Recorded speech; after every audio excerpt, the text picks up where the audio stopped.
If you sell coaching, online courses, or any high-ticket service, then YouTube ads are one of the fastest ways to scale. But most people get them wrong or burn money trying to figure them out. So in this video, I'll show you the exact strategy and YouTube ad campaign I've used to generate over 50,000 booked appointments and over 500,000 leads.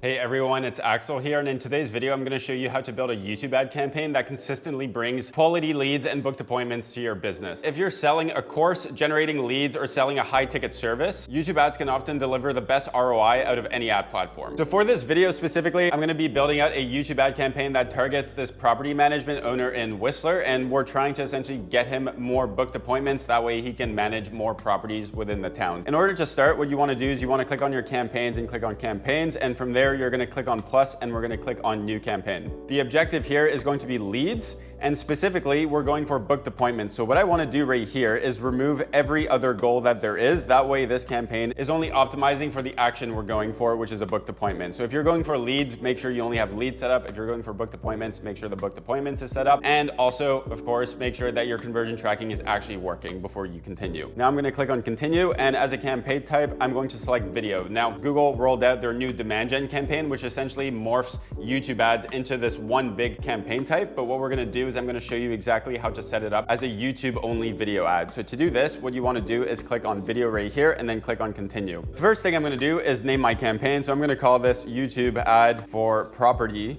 management, optimizing for booked appointments. Next, the campaign goal is going to be conversions. Make sure you never click on clicks. If you click on clicks, you'll get a cheaper traffic, but the traffic will be lower quality. You'll get a way cheaper cost per result if you click on conversions. So make sure that that's set up there as well. Next, I'm just looking that my conversion goals is correctly set up, and we're going for just a booked appointment. So that's all good. So now I can scroll down as well. Next, it's asking for a target cost per action or TCPA. Leave this box unticked at the very start. What I recommend is you run this campaign until you get about 25 results. From there, you'll get your average cost per result, and you can then set a TCPA that is slightly under your actual cost per result. But at the very start, don't do it, because it's a good way to actually get your campaign to spend zero money if Google's not able to pull off that result right off the bat. It's asking for the budget and dates. As a date, we want to have just a daily budget that just runs 24/7. As for the budget, typically speaking, what you want to do is you want to set up your daily budget at a minimum of your CPA. So if a booked appointment costs you $100, you might want to run this starting at $100. If you're not able to do that and you don't have enough to spend that much, then just spend as much as you are comfortable spending. For this specifically, our booked appointment cost is about $75. So I'm going to set the budget at $75 a day to start. Next are the brand guidelines. So this is where you can add your brand custom colors. That way in the automated ads that it pops up within YouTube, it'll have borders and call to actions of the same color as your brand to make it line up better. I have my brand colors already lined up. So what I'm going to do is I'm going to paste them in. So I've got my main color right here, and I've got my secondary color right here. As for the font, I'm going to go with Open Sans. Next is the EU political ads. This is not going to apply for probably 95% of you. We have nothing to do with this, so I'm going to click no right here. And next, we want to make sure that these settings are correctly configured, and this part is very important. So the first one is your location and language. We want to toggle this on right here. I want to target specifically only people in British Columbia, Oregon, Washington, and California. We're targeting an audience on the West Coast because that's where most of his clientele comes from. So I'm going to target just those. So I'm going to start by typing in British Columbia, which is in Canada. So I'm going to select this one right here, California,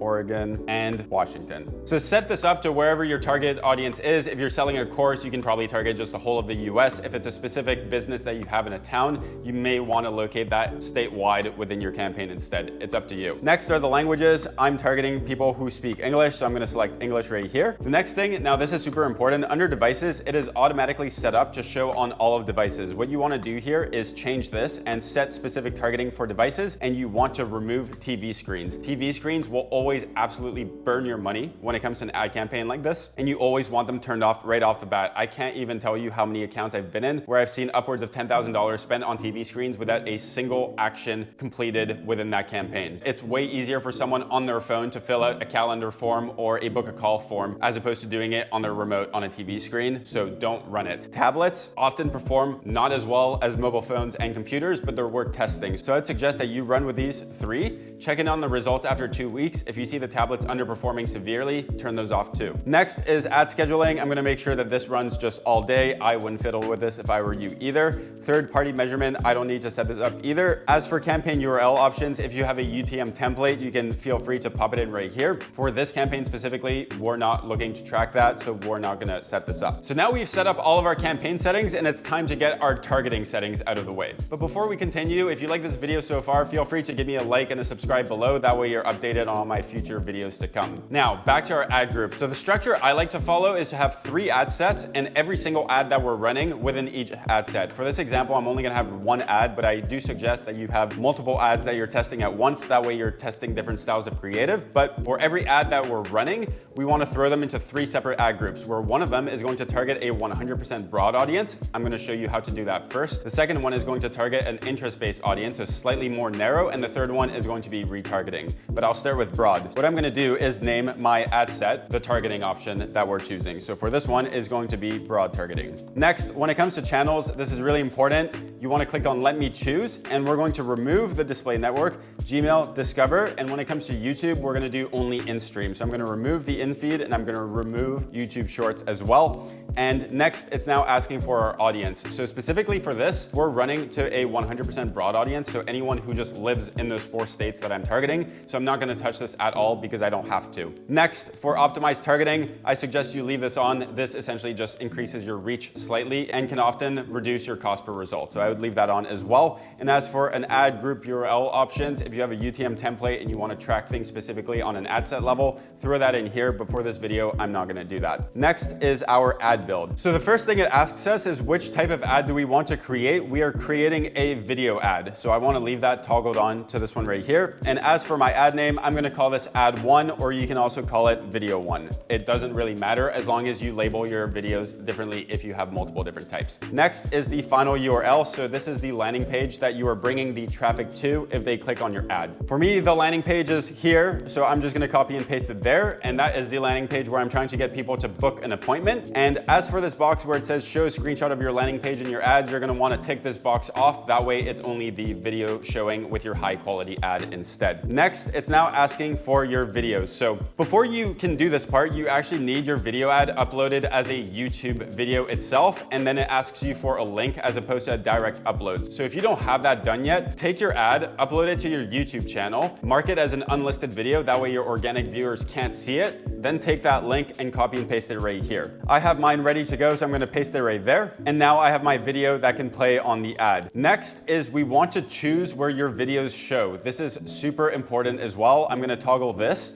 And next, you'll see that this little thing here that says all formats comes up. You're gonna wanna click on that. You're gonna wanna remove shorts and in-feed and make sure that only in-stream ads are being shown. Next is the company logos. So what you wanna do here is just upload your logo file. I have mine ready to go right here and I can just save it. If you don't already have it within your Google Ads, you can just upload it straight from your computer and just make sure it's nicely cropped as a square format. Next, it's going to ask you for asset optimization. I'm going to untick both of these boxes. If you're doing a demand gen campaign, it can often be worth leaving these 2 boxes ticked on, but if you're going for a book a call funnel or specific lead gen, you wanna keep this super tight and relevant to what we're doing, so you want these boxes unticked. Next, it's going to start asking you for the text in your ad. So this is specifically your headlines, your long headlines in your descriptions. Just make sure this stuff is relevant, to the point, and convincing. So I have my headlines ready to go, so I'm gonna add them in right here. So there's my first one, there's my second one, fourth one, and now I have all of my headlines added. Next are the long headlines. I have 2 on hand, so I'm gonna add both. My long headlines are done, and now as for descriptions, you can add up to 5. I have 2 on hand, so I'm gonna add those 2. Okay, so now my headlines, descriptions, and ad copy overall is now all done. The next thing I wanna check is my call to action. So by default, your call to action will be automated. You wanna make sure that this is not on automated and that it's actually on something relevant. So if you're doing lead gen, the 2 options that you should select are either learn more or sign up. Whichever one is more relevant to your business, you wanna select that one. Specifically for me though, we're going for booked appointments, so book now makes more sense. And you wanna do this because if you don't, on an automated setting, there's 15 different types of call to actions, give or take, and Google is just gonna cycle through all of them and test all of them, which usually makes your cost per result higher. So you wanna make sure that this is actually the relevant one to your business. Next is the business name. So I'm just gonna add this right here, and you can just add whatever your business name is. When it comes for site links, for a lot of different campaign types, I usually actually recommend that you set up site links. For this specific type, when it's a YouTube ad that's pitching a specific service or course that you're selling and you're bringing people to a very relevant landing page, you don't want there to be any distractions whatsoever, and usually you want them to bring to one landing page and one landing page only. So I actually like to leave my site links fully blank for a campaign of this type. And next, for URL and options, I'm gonna leave that blank too. Now, we're pretty much done our campaign except for the actual structure. We only have one ad group built, which is targeting a 100% broad audience. What I wanna do is I wanna set up two more ad sets, one which is for retargeting and one which is an interest stack. So what I can do, instead of publishing now and going back and duplicating it, I can actually duplicate this stuff right inside my campaign builder. So I can go up here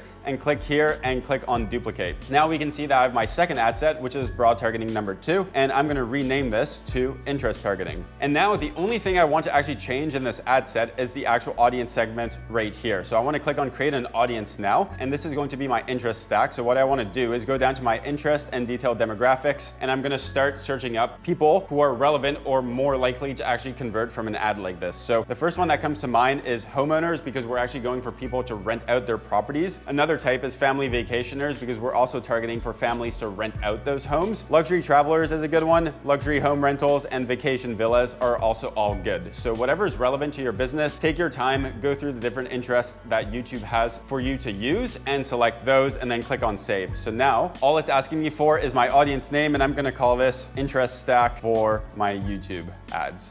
Like this, and then I'm gonna click on save. So now my interest targeting is done. What I wanna do now is reduplicate my broad targeting ad set, click duplicate, and now it's gonna make another broad targeting number 2. I'm gonna rename this and call this my retargeting. So what I'm doing here is I'm targeting people who have been to my website before, but who have not booked an appointment. That way I'm bringing them back a second time, so then the second time they actually do book an appointment. I'm not gonna show you how to build this custom audience. If you wanna know how, check out the link below. I made a video recently on display retargeting ads, which shows you exactly how to do that. But for this video, I'm gonna assume you know how to build a custom retargeting audience. And all I wanna do here is I wanna go back to my audience segment. I'm gonna create a new audience this time. I'm gonna call this retargeting, specifically for website visitors. And where it says your data, I'm gonna click on browse right here, and I'm going to look for the custom audience of website visitors. And now I found it right here. So it's my all visitors of Google Ads. So that's essentially my audience of everyone who's ever been to my website. And then I'm going to click on save. And so now I have my total structure complete. I have my broad targeting ad set, I have my retargeting ad set, and I have an interest targeting ad set, which each have the same ad running. So what I can do now is I can click on review campaign and click on publish campaign.